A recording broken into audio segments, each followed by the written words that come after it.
어이, 정상사. 애국심이 밥 먹여주나? 그냥 활동성 좋은 신형이라고 생각해. 어차피 전쟁 나서 총 맞으면 죽는 건 걔네 팔자야. 알바 아니라고. 가해자 김철호 대령은 악마 같은 미소를 지으며 병사들의 목숨값인 수백억짜리 불량 장비가 실린 트럭을 출발시키려 합니다. 상사의 양심 따윈 개나 줘버린 그가 승리의 콧노래를 부르려던 찰나 어둠 속 빗줄기를 찍고 차가운 목소리가 날아와 꽂힙니다. 김철호 대령. 자네가 말한 그 팔자. 오늘 내가 바꿔주지. 소스라치게 놀라 돌아본 김 대령의 눈앞.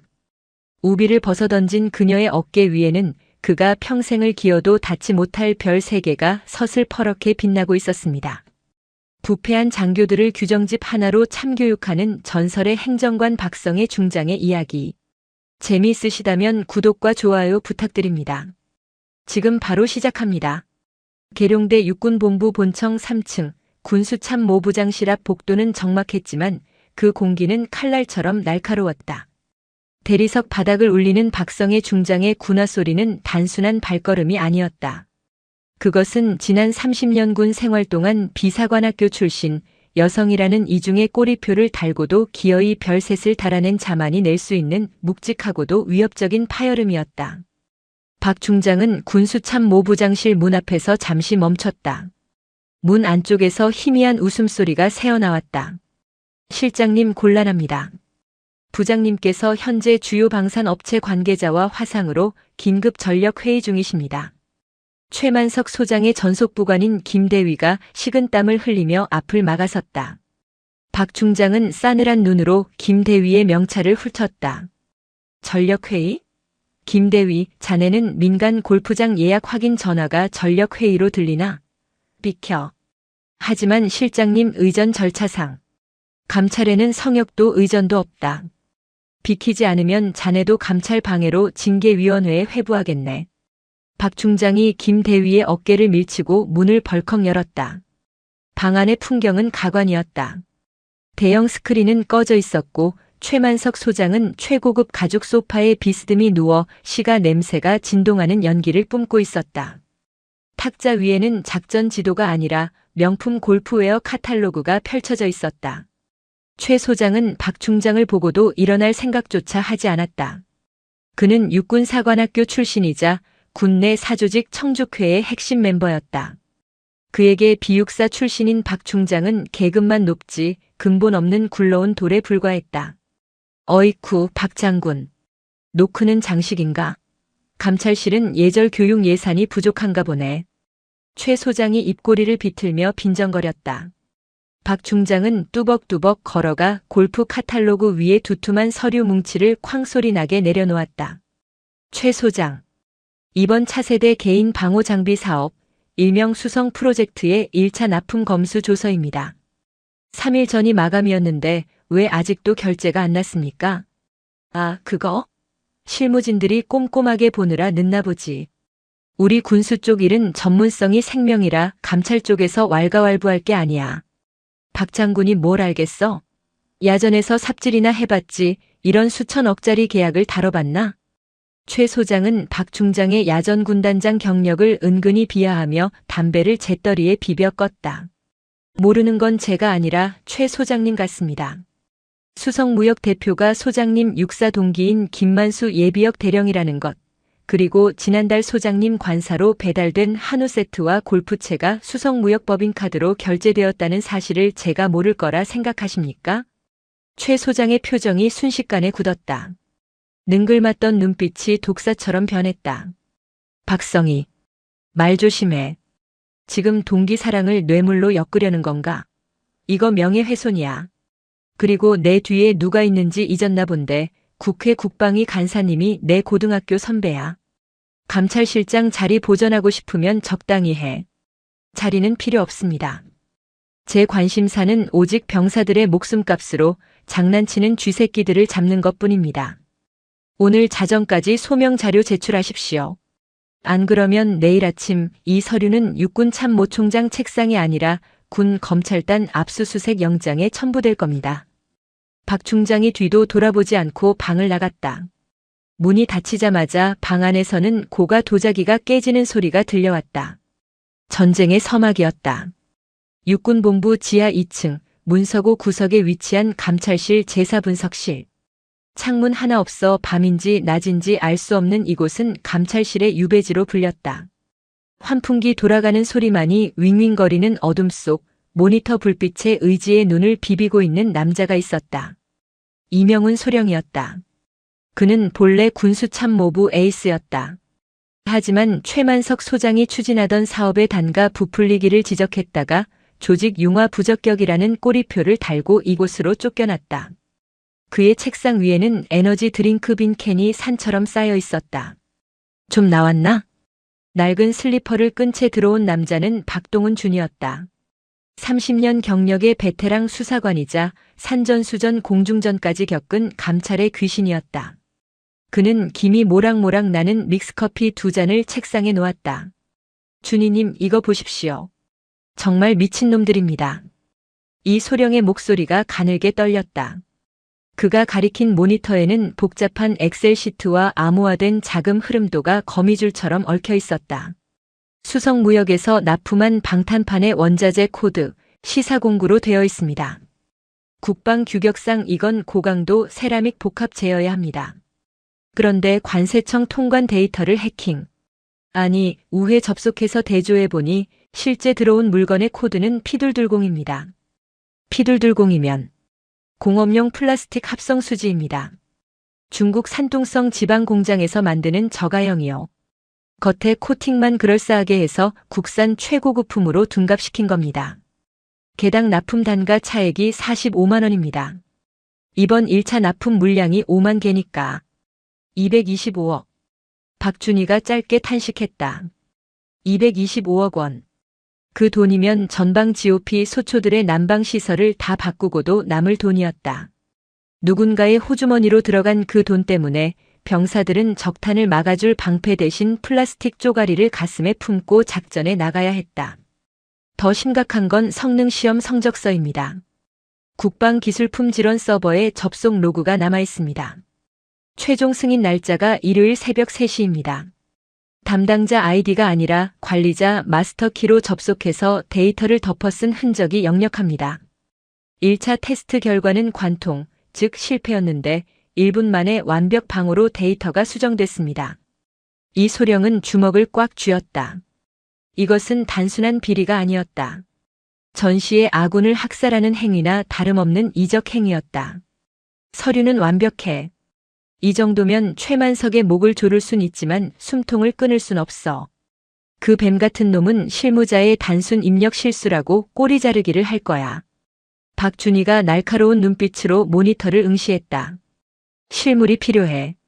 조작되지 않은 중국산 라벨이 붙어있는 진짜 물건. 제2보급단 창고 어딘가에 아직 분출되지 않은 원본 박스가 있을 거야. 그걸 확보해야 해. 제2보급단 창고장은 정민수 상사입니다. 저랑 동기인데 사람이 너무 꽉 막혀서 협조해 줄지 모르겠습니다. 꽉 막힌 게 아니라 놈들에게 약점을 잡혔을 수도 있지. 최만석 패거리들이 어떤 놈들인데 창고지기를 그냥 뒀겠나. 내가 한번 찔러보지. 박준희는 믹스커피를 원샷하고 자리에서 일어났다. 그의 낡은 가죽 재킷 안주머니에는 소형 녹음기가 들어있었다. 비가 추적추적 내리는 대전 유성구의 한 허름한 포장마차. 빗소리가 천막을 때렸지만 천막 안의 공기는 얼어붙은 듯 차가웠다.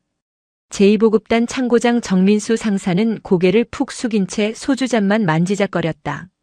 그의 맞은편에는 군수참모부 장비과장 김철호 대령이 앉아 있었다. 김 대령의 군복은 칼주름이 잡혀 있었고 가슴에 달린 약장들은 화려하게 빛났다. 그 완벽한 모습이 정 상사를 더욱 초라하게 만들었다. 정 상사. 술 안 드나? 내가 따라주는 술은 맛이 없나 보지. 아, 아닙니다, 대령님. 정 상사가 허둥지둥 잔을 들었다. 손이 심하게 떨려 술이 손등으로 흘러내렸다. 김 대령은 싸늘한 미소를 지으며 손수건을 꺼내 정 상사의 손을 닦아주었다. 그 친절함이 오히려 소름 끼쳤다. 민수야. 우리 형제처럼 지냈잖아. 내 사정 내가 다 알아. 처남이 코인 투자한다고 내 이름으로 대출받았다가 날려먹은 거. 지금 사채업자들이 부대 위병소 앞까지 찾아오네 만회한다면서. 정상사의 얼굴이 흑빛이 되었다. 군인에게 사채 빚은 곧 죽음이었다. 품위 유지 위반으로 징계는 물론 심하면 불명예 전역까지 당할 수 있는 치명적인 약점이었다. 거기다 둘째 딸이 이번에 예술중학교 들어간다며 학비가 만만치 않을 텐데 군인 월급으로 그 빚 갚고 학비 대려면 콩팥이라도 팔아야 하나? 김대령이 품 안에서 두툼한 봉투를 꺼내 테이블 위에 올렸다. 수석무역 이사님이 챙겨주신 거야. 자물쇠 명목이니까 법적으로 깨끗해. 이거면 급한 불 끄고 딸내미 악기도 좋은 거 하나 사줄 수 있어. 대령님. 하지만 그 물건들은 불량입니다. 저도 봤습니다. 박스가리 하면서 나온 중국어 설명서들. 그걸 우리 애들이 입고 훈련하고 작전 나갑니다. 만약 사고라도 나면 이 새끼가 진짜. 김대령의 목소리가 낮게 깔렸다. 그는 웃음기를 싹 지우고 정 상사의 눈을 노려보았다. 정민수. 착각하지 마. 내가 정의의 사도라도 된 것 같나? 내가 입 다물면 내 가족은 살아. 따뜻한 집에서 딸내미 바이올린 켜는 거 보면서 살 수 있다고. 하지만 내가 딴 마음 품고 감찰실에 쥐새끼처럼 쪼르르 달려가면 어떻게 될 것 같나? 김대령이 정 상사의 귀에 입을 가져다 대고 속삭였다. 내일 아침이면 투서가 들어갈 거야. 정민수 상사가 군수 물자를 횡령해서 사채 빚을 갚았다고. 증거? 재고 장부 몇 줄만 고치면 넌 횡령범 되는 거야. 군 교도소 가고 연금 박탈당하고 내 딸은 도둑놈의 딸소리 들으며 학교 다녀야 해. 선택해. 정 상사의 눈에서 눈물이 툭 떨어져 소주잔에 파동을 일으켰다. 가장의 무게와 군인의 양심. 그 잔인한 저울질 앞에서 그는 무너져 내리고 있었다. 내일 오전 10시 박성의 중장이 들이닥칠 거야. 그때 너는 어급 정상품이라고 라벨링된 샘플 박스 10개만 내밀어. 진짜 쓰레기들이 들어있는 시얼렉은 절대 열어주지 마. 열쇠는 내가 가지고 있잖아. 잃어버렸다고 해. 알겠나? 정 상사는 입술을 깨물며 떨리는 고개를 끄덕였다. 김대령은 만족스러운 듯 봉투를 정 상사의 주머니에 찔러 넣고 자리에서 일어났다. 그가 떠난 자리에 정 상사의 억눌린 흐느낌만이 빗소리에 섞여 흩어졌다. 다음 날 오전 6시. 충남 지역에 내려진 호우주의보로 인해 하늘은 뚫린 듯 비를 퍼붓고 있었다. 칠흑 같은 어둠과 빗줄기를 뚫고 검은색 세단 한 대와 스타렉스 승합차 2대가 제2보급단 위병소를 통과하려 했다. 육군본부 감찰실 특별조사팀이었다. 하지만 차단봉은 올라가지 않았다. 위병소 앞에는 완전 군장을 하고 소총으로 무장한 군사경찰 1개 분대가 바리케이드 뒤에 도열해 있었다. 그들 뒤로 우비를 입은 군사경찰대장이 비를 맞으며 서 있었다. 박성의 중장이 차 문을 열고 내렸다. 우산도 쓰지 않은 그녀의 정복 어깨 위로 빗방울이 맹렬하게 쏟아져 계급장을 때렸다. 길 비켜. 감찰실장이다. 박 중장의 목소리는 빗소리를 뚫고 군사경찰대장의 귀에 정확히 꽂혔다. 대위 계급장을 단 군사경찰대장은 입술을 파르르 떨었다. 그의 눈동자가 흔들렸다. 직속상관인 육군본부 군사경찰실장의 명령이 아닌 타부서장인 감찰실장의 명령. 하지만 군수참모부장 최만석 소장의 부대 방호 강화 및 외부인 출입 통제 지시가 그를 올가매고 있었다. 충성. 죄송합니다, 실장님. 현재 군수참모부장님 지시로 영내 전 지역이 보안 감사 기간으로 설정되었습니다. 사전 승인 없는 인원과 차량은 출입할 수 없습니다. 내가 외부인인가? 감찰실장이 예하 부대를 들어가는데 승인이 필요해. 대위, 지금 자네가 무슨 짓을 하고 있는지 아나? 이건 단순한 출입 통제가 아니야.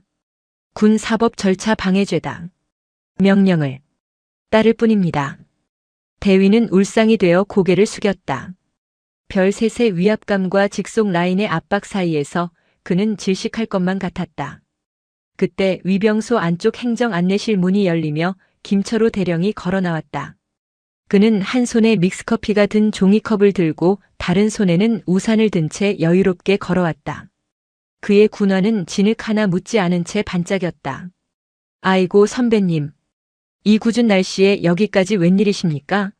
미리 연락이라도 주시지 그러셨습니까? 김대령은 짐짓 놀란 척하며 비릿한 미소를 지었다. 박 중장은 그를 쏘아보았다. 김철호. 내가 여기 왜 있어? 장비 과장이 일선 보급 창고 위병소에서 경비라도 서나? 아, 제가 이번 자체 감사위원장 아닙니까? 우리 군수 식구들끼리 혹시라도 실수한 게 있나 꼼꼼히 챙겨보라는 부장님 지시가 있어서요. 근데 실장님 영장은 가져오셨습니까? 감찰 규정상 불시 점검이라도 부대장 동의가 없으면 특정 구역 진입은 제한되는 거 아시지 않습니까? 김대령은 규정을 방패 삼아 박 중장을 조롱하고 있었다. 박 중장은 빗물에 젖은 장갑을 벗어쥐었다. 규정? 그래, 좋아. 육군 규정 12조 3항. 전시 혹은 그에 준하는 비상 상황 또는 중대한 군 기강 위반 행위가 포착되었을 시 감찰관은 지휘관의 동의 여부와 관계없이 즉각적인 현장 보존 및 조사를 실시한다. 지금 이 상황, 병사들 목숨 담보로 사기치는 너희들의 행태가 바로 중대한 기강 위반이야. 박 중장은 한 걸음 더 다가갔다. 두 사람 사이의 거리는 불과 30cm. 군사경찰대장. 지금 즉시 바리케이드 치워. 만약 1분 내로 개방하지 않으면 자네를 항명 및 직무유기로 현장에서 긴급 체포하고 계급장 떼버리겠어. 내 말이 빈말 같나? 박 중장의 호통에 군사경찰대장은 더 이상 버틸 수 없었다. 감찰실장의 현장 체포권은 실제로 존재하는 권한이었다. 대장이 떨리는 손으로 무전을 쳤다. 전 병력. 바리케이드 개방. 감찰실 차량 통과시켜. 김철호 대령의 표정이 일그러졌다. 그는 혀를 차며 종이컵을 바닥에 내동댕이 쳤다. 흙탕물이 튀었다. 차단봉이 올라가자마자 박 중장은 다시 차에 오르지 않고 뚜벅뚜벅 걸어서 영내로 진입했다. 그녀의 뒤로 이명훈 소령과 감찰관들이 따랐다. 그들의 목적지는 제3창고. 정민수 상사가 관리하는 곳이었다. 창고 앞 도크에 도착하자 정민수 상사가 창백한 얼굴로 서 있었다. 김철호 대령이 뒤따라와 정 상사의 어깨를 꽉 움켜쥐었다. 무언의 압박이었다. 정 상사 문 열어. 박 중장의 지시에 정 상사는 덜덜 떨리는 손으로 전자키를 태그했다.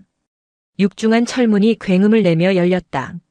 습한 곰팡이 냄새와 기름 냄새가 확 풍겨나왔다. 내부는 광활했다. 수천 개의 박스가 사단 4개 질서 정연하게 쌓여 있었다. 이명훈 소령이 태블릿 PC를 들고 뛰어들어갔다. 시열 14번 렉. 여기입니다. 이 소령이 지목한 곳에는 방탄판 수성무역이라고 적힌 박스들이 쌓여 있었다. 감찰관들이 박스를 뜯었다. 김철호 대령은 팔짱을 낀 채 그 모습을 지켜보며 콧노래를 흥얼거렸다. 자, 보세요. 뭐가 문제입니까? 포장 상태 완벽하고 시리얼 넘버 일치하고. 박 중장이 직접 박스에서 방탄판 하나를 꺼냈다. 묵직했다. 표면의 마감 처리도 매끄러웠다. 뒷면을 돌려 라벨을 확인했다. 제조국 대한민국 제조사 수성테크.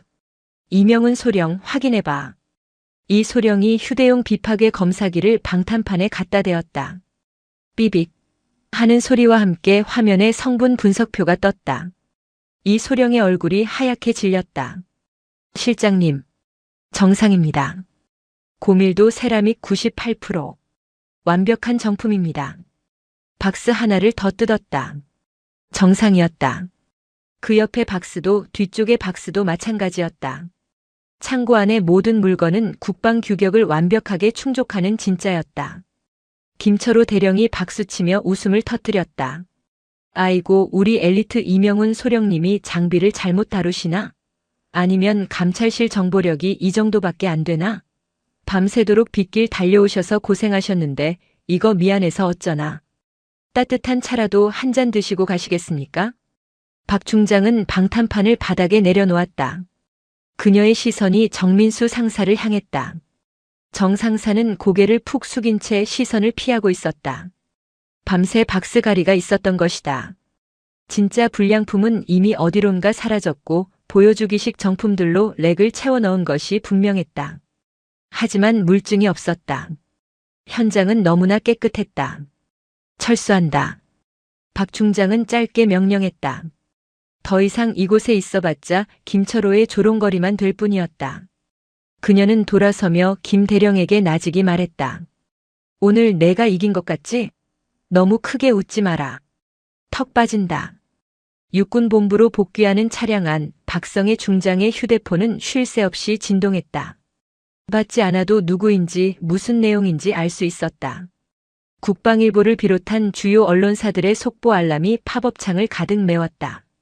속보 육군 감찰실, 일선 보급부대 무리한 압수수색. 장병 사기 저하 우려. 단독 박성의 중장, 규정 무시한 월권행위 논란. 군 내부 독재적 리더십 비판 쇄도. 사설 군수 비리 잡겠다더니 M1 창고만 뒤져. 감찰실의 헛발질, 책임론 대두.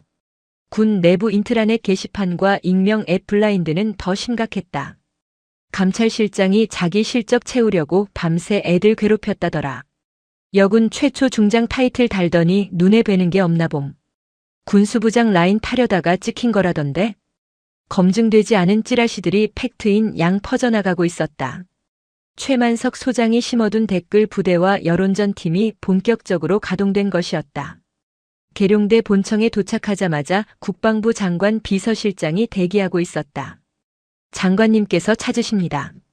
지금 당장 올라오시랍니다. 분위기가 많이 안 좋습니다. 박 중장은 흙탕물이 튄 전투복 바지를 털어내고 정복으로 갈아입을 새도 없이 장관실로 향했다. 문을 열고 들어가자 국방부 장관은 창밖을 보며 서 있었다. 탁자 위에는 오늘자 조간신문들이 어지럽게 널려 있었다. 박 중장.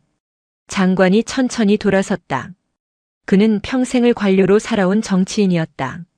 소리 지르거나 화내는 대신 그는 아주 차갑고 건조한 말투로 박 중장을 압박했다. 자네 지금 정치를 하려는 건가? 아닙니다. 비리를 수사 중이었습니다. 수사? 그건 군 검찰이나 수사단이 할 일이야.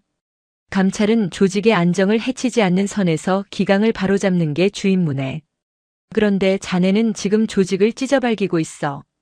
오늘 아침 국회 국방위 간사가 내게 전화를 했네. 육군이 콩가루 집안이냐고 묻더군. 최만석 소장 건드린 거 국감 시즌 앞두고 야당에 먹잇감 던져준 꼴밖에 안 돼. 장관님. 그들은 200억을 횡령했고 병사들에게 플라스틱 쪼가리를 입혔습니다. 이게 정무적 판단이 필요한 사안입니까? 이건 범죄입니다. 증거 있나? 장관이 말을 잘랐다. 오늘 새벽 그 난리를 치고도 빈손으로 돌아왔다며? 자네의 그 정의감은 존중하네만 결과가 없는 정의는 무능일 뿐이야. 최만석이 어떤 놈인지 몰라? 육사 선후배가 거미줄처럼 얽혀있고 여의도에도 끈이 닿아 있어. 확실한 목을 칠 칼이 없으면 칼집에서 꺼내질 말았어야지. 장관은 한숨을 쉬며 책상 서랍에서 서류 한 장을 꺼내 밀었다. 직무 배제 및 보직 해임심의 요청서. 내일까지 감찰 업무 중단하고 대기해. 여론이 잠잠해지면 조용히 전역하는 걸로 정리하지. 명예로운 퇴진으로 포장해 줄 테니. 박 중장은 서류를 내려다보았다. 명예. 그 단어가 역겹게 느껴졌다. 그녀는 서류를 집어들지 않고 장관의 눈을 똑바로 응시했다. 장관님, 저에게 명예는 계급장이 아니라 할 일을 했다는 자부심입니다. 3일만 주십시오. 뭐? 딱 3일입니다. 그 안에 최만석이 빠져나갈 수 없는, 누구도 부인할 수 없는 완벽한 물증을 가져오겠습니다. 만약 그때도 실패한다면 제 발로 군복 벗겠습니다. 그리고 군법회의에 회부되어 이등병으로 강등당하더라도 달게 받겠습니다. 장관은 박 중장의 눈빛에서 섬뜩함을 느꼈다. 그것은 단순히 고집이 아니었다. 벼랑 끝에 선 장수의 살기였다. 좋아. 3일. 하지만 그동안 감찰실의 모든 공식 지원은 끊길 거야. 자네 혼자 힘으로 해봐. 사무실로 돌아온 박 중장을 맞이한 것은 침통한 분위기였다. 이명훈 소령은 머리를 감싸 쥐고 있었고 감찰관들은 짐을 싸야 하나 눈치를 보고 있었다. 박 중장은 자신의 집무실 문을 걸어 잠갔다. 그리고 책상 아래 금고에서 낡은 폴더폰 하나를 꺼냈다. 도청을 피하기 위해 마련해둔 비선 라인용 전화기였다. 그녀는 박동훈 준이에게 문자를 보냈다. 사냥 시작해. 타깃은 정민수. 수단 방법 가리지 마. 박동훈 준이는 감찰실 내에서도 유령으로 통했다.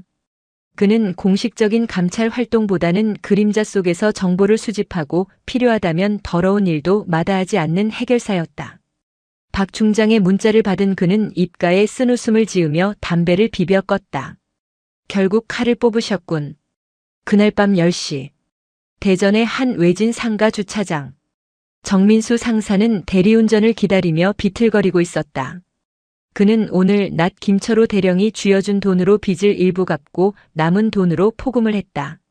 술에 취해도 죄책감은 사라지지 않았다. 오히려 더 선명하게 가슴을 짓눌렀다. 검은색 승합차가 정 상사 앞에 멈춰섰다. 문이 열리고 건장한 사내 2명이 정 상사를 차 안으로 밀어넣었다. 납치였다. 누구야? 살려줘. 차 안은 어두웠다. 운전석과 뒷좌석 사이에는 칸막이가 쳐져 있었다. 뒷좌석에 앉아있던 박동훈 준이가 휴대폰 플래시를 켜 정 상사의 얼굴을 비췄다. 조용히 해, 정 상사. 나 누군지 알지? 정 상사는 눈을 가늘게 떴다. 감찰실의 저승사자 박준이었다. 술이 확 깼다. 준이님, 왜 이러십니까? 저는 아무것도 모릅니다. 아무것도 몰라? 그럼 이건 뭔가? 박준이가 태블릿 PC를 정 상사의 눈앞에 들이밀었다. 화면에는 정 상사의 아내 명의 통장 내역과 그의 처남이 진 빚이 갚아진 송금 내역이 떠 있었다. 그리고 가장 치명적인 것, 김철호 대령과 정 상사가 포장마차에서 나눈 대화의 녹취록 파형이 보였다. 김철호 그놈이 널 살려줄 것 같나? 오늘 위기 넘겼으니 넌 이제 쓸모 없어진 사냥개야. 토사구팽. 김철호는 널 횡령의 주범으로 몰아서 혼자 독박 쓰게 만들 계획을 이미 세워뒀어. 군수참모부 내부 문건에 내 이름이 비리 혐의자로 올라가 있더군. 거짓말 마십시오. 대령님이 약속했습니다. 약속? 김철호가 약속 지키는 거 봤어? 그는 자기 살려고 제 부모도 팔아먹을 놈이야. 박준희는 정 상사의 멱살을 잡지 않았다. 대신 휴대폰 갤러리를 열어 사진 한 장을 보여주었다. 정 상사의 딸이 바이올린을 켜고 있는 사진이었다. 오늘 낮 교문 앞에서 찍힌 사진이었다. 내 딸 참 예쁘더군. 재능도 있고. 근데 아빠가 200억 횡령범으로 뉴스에 나오면 이 아이가 학교에서 얼굴 들고 다닐 수 있을까? 예고 입시는커녕 손가락질 받으며 전학만 다녀야 할걸. 건드리지 마. 내 딸 건드리지 마. 정 상사가 발악하며 박준희에게 달려들었지만 좁은 차 안에서 제압당하는 건 순식간이었다. 박준희는 차갑게 그를 내려다보았다. 우린 내 딸 안 건드려. 김철호가 건드리지. 내가 입 다물고 감옥 가면 김철호는 비리 군인의 가족이라며 내 딸을 보호해주는 척하면서 평생 삥 뜯을 거야. 그게 놈들의 방식이야.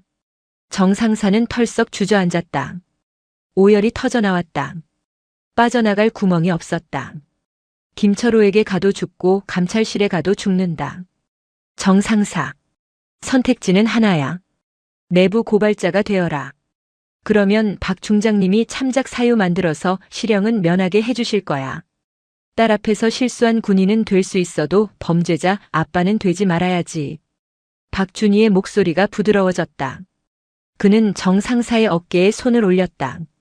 진짜 물건 어디 있어? 김철호가 다 태워버리라고 했을 텐데 넌 겁이 많아서 차마 다 태우진 못했을 거야. 혹시 뭐를 보험용으로 남겨뒀겠지. 안 그래? 정 상사는 붉어진 눈으로 박준희를 올려다보았다. 한참의 침묵 끝에 그가 입을 열었다. 제2보급단. 구형 탄약고 지하 벙커입니다. 1980년대 이후로 폐쇄돼서 지도에도 안 나오는 곳입니다. 김 대령이 거기로 옮기라고 지시했습니다. 태우기엔 양이 너무 많아서. 일단 숨겨두고 잠잠해지면 처리한다고. 출입구는 환기구 쪽 비상 통로만 열립니다. 열쇠는 제가 가지고 있습니다. 박준희는 미소를 지었다. 그는 정 상사에게 생수 한 병을 건넸다. 잘 생각했다. 이제 집에 가지 마라. 오늘부터 감찰실 안전가옥에서 지내게 될 거야. 김철호가 눈치채기 전에 움직여야 해. 박준희는 즉시 박 중장에게 문자를 보냈다. 좌표 확보. 제2보급단 지하 폐벙커. 오늘 밤 끝장을 봅니다. 시계 바늘은 자정을 향해 가고 있었다. 약속된 3일 중 하루가 지나갔다. 이제 남은 시간은 48시간. 반격의 서막이 올랐다. 충남 계룡산 자락 지도에는 503관리 구역으로 표기된 제2보급단 구형 탄약고 진입로. 억수같이 쏟아지는 빗줄기가 검은색 아스팔트를 때리고 있었다. 박성의 중장이 탑승한 감찰실 관용 차량이 위병소 차단봉 앞에 멈췄다. 하지만 이번에는 용역 깡패나 사설 경비업체가 아니었다. 완전 무장을 한 제2보급단 헌병들이 차단봉 뒤에 도열해 있었다. 그들은 작전 중을 알리는 붉은 경광봉을 들고 있었다. 박 중장은 차에서 내렸다. 우산을 쓰지 않았다. 정복 어깨의 별 3개가 가로등 불빛과 빗물에 반사되어 번들거렸다. 그녀의 뒤로 박동훈 준이가 캠코더를 들고 내렸다. 길 비켜. 육군본부 감찰실장이다. 헌병 소대장이 잔뜩 긴장한 얼굴로 경례를 붙였다. 충성.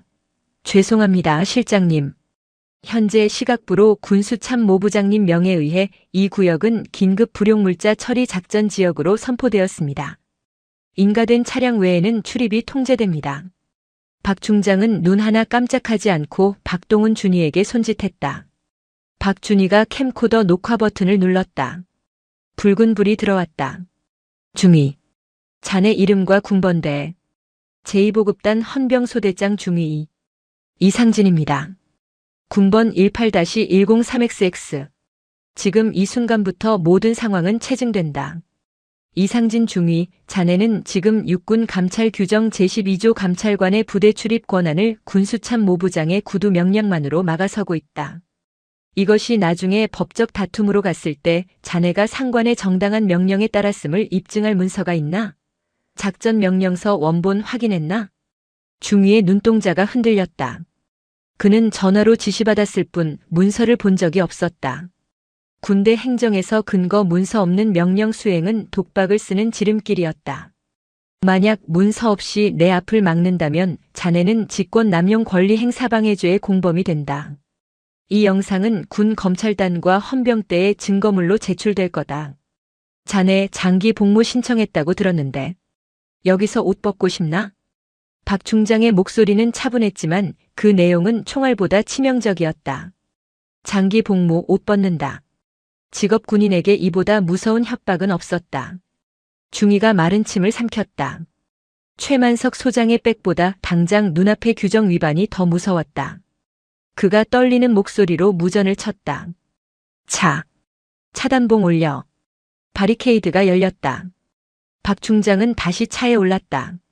총성 한 번 울리지 않았지만 그녀는 규정집 하나로 무장 병력을 뚫어냈다. 차량은 구불구불한 산길을 올라 폐벙커 앞에 도착했다. 벙커 앞 공터에는 5톤 트럭 3대가 정차해 있었고 지게차들이 바쁘게 움직이며 박스들을 실어 나르고 있었다. 김철호 대령이 우비를 입고 현장을 지휘하고 있었다. 조심해서 실어. 낙하 사고 나면 보고서 써야 하니까. 박 중장의 차가 라이트를 켜고 들어오자 김 대령은 인상을 찌푸리며 다가왔다. 그는 박 중장에게 대충 경례를 했다.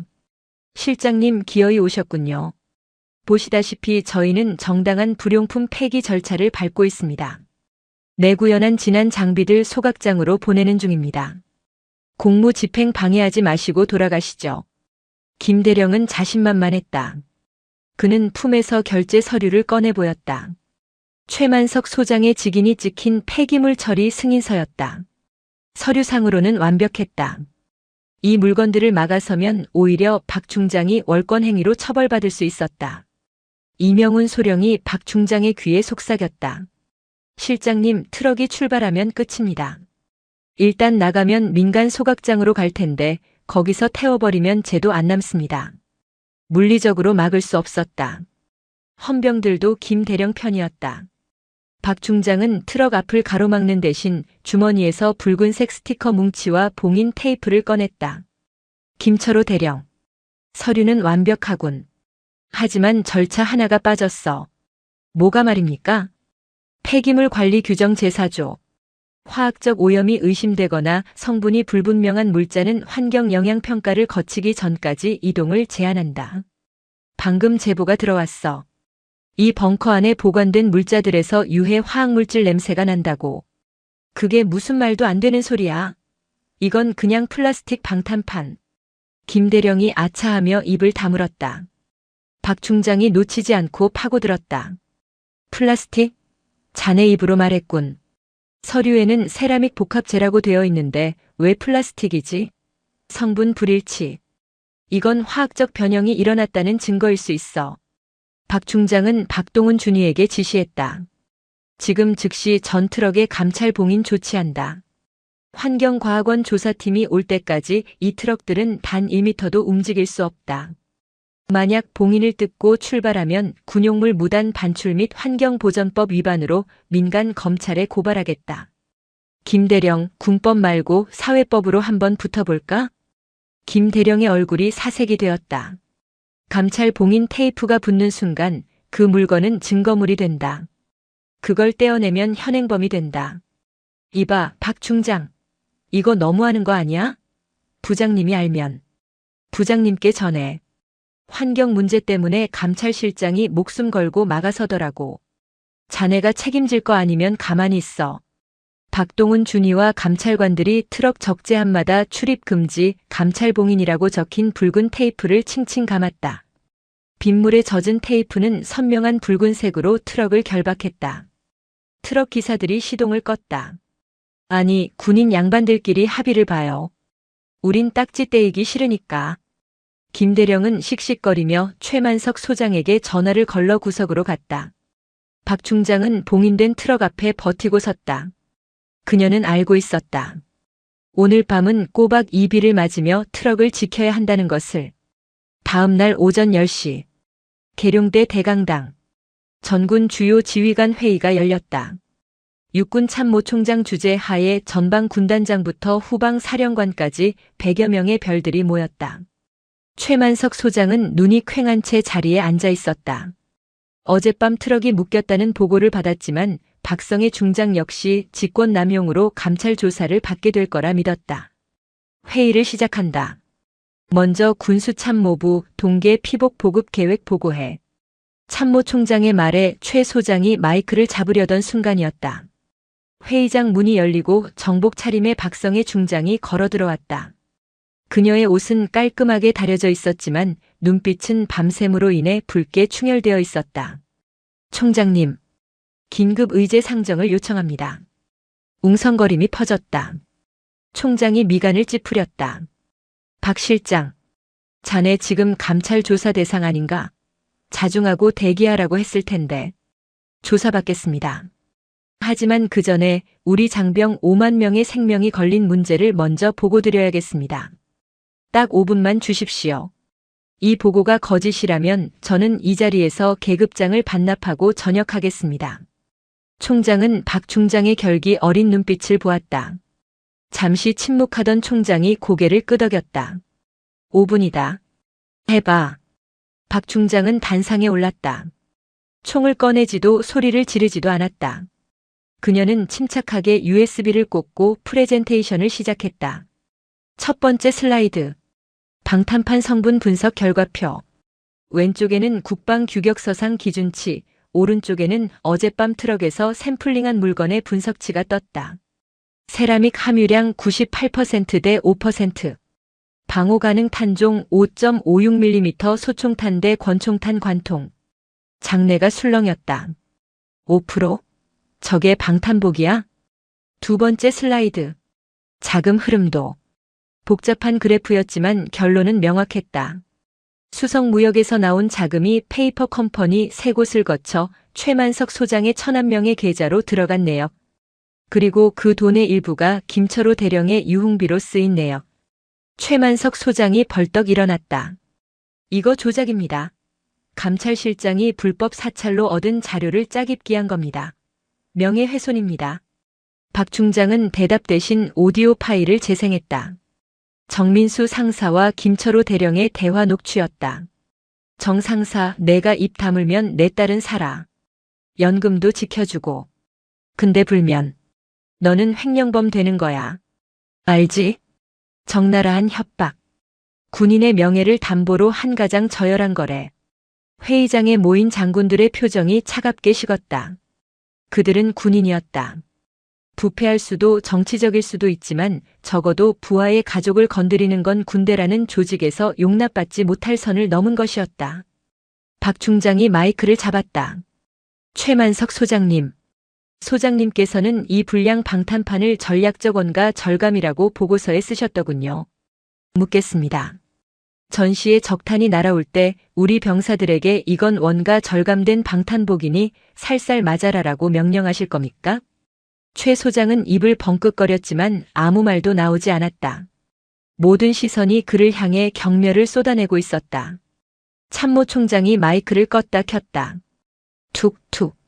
그 소리가 사형 선고처럼 들렸다. 헌병감.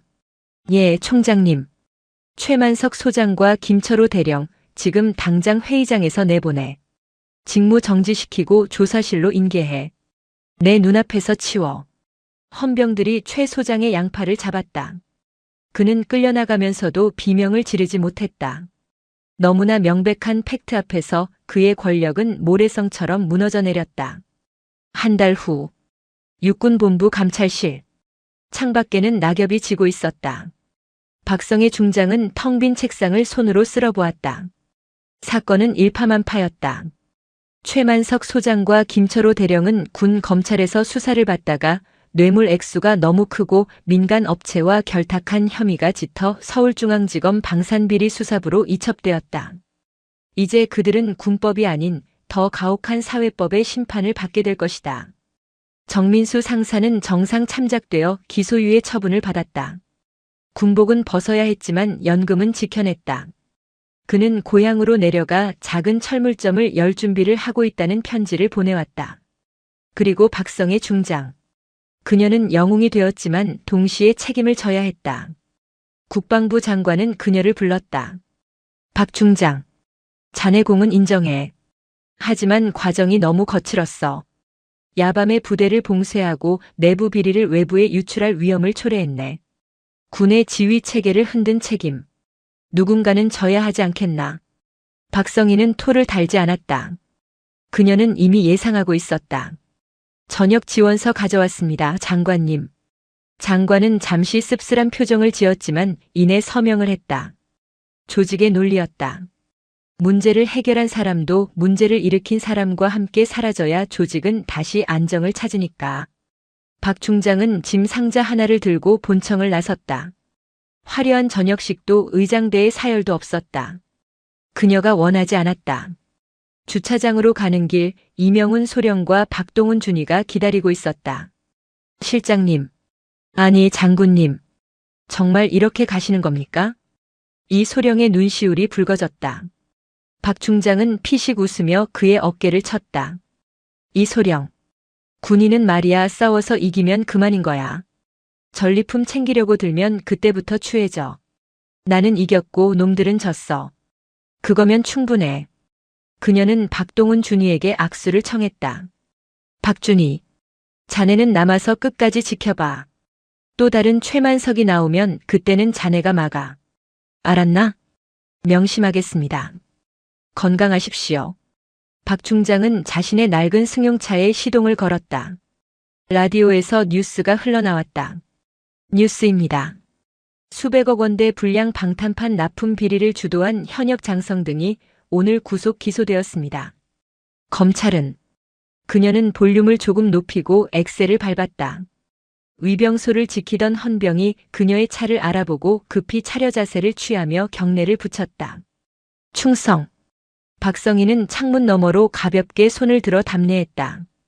백미러 속에서 계룡대의 거대한 본청 건물이 점점 작아졌다. 그녀의 군 생활 35년. 화려한 훈장보다 오늘 라디오에서 들려오는 저 뉴스 한 줄이 그녀에게는 가장 값진 저녁 선물이었다. 차는 위병소를 빠져나가 민간 도로로 합류했다. 퇴근길 차량들의 붉은 미등 속으로 그녀의 차도 평범하게 섞여 들어갔다. 이제 그녀는 장군이 아니라 한 명의 시민으로서 살아갈 것이다. 하지만 그녀가 지켜낸 군대의 명예는 저 거대한 병영 안에 남아 묵묵히 제 몫을 다할 것이다.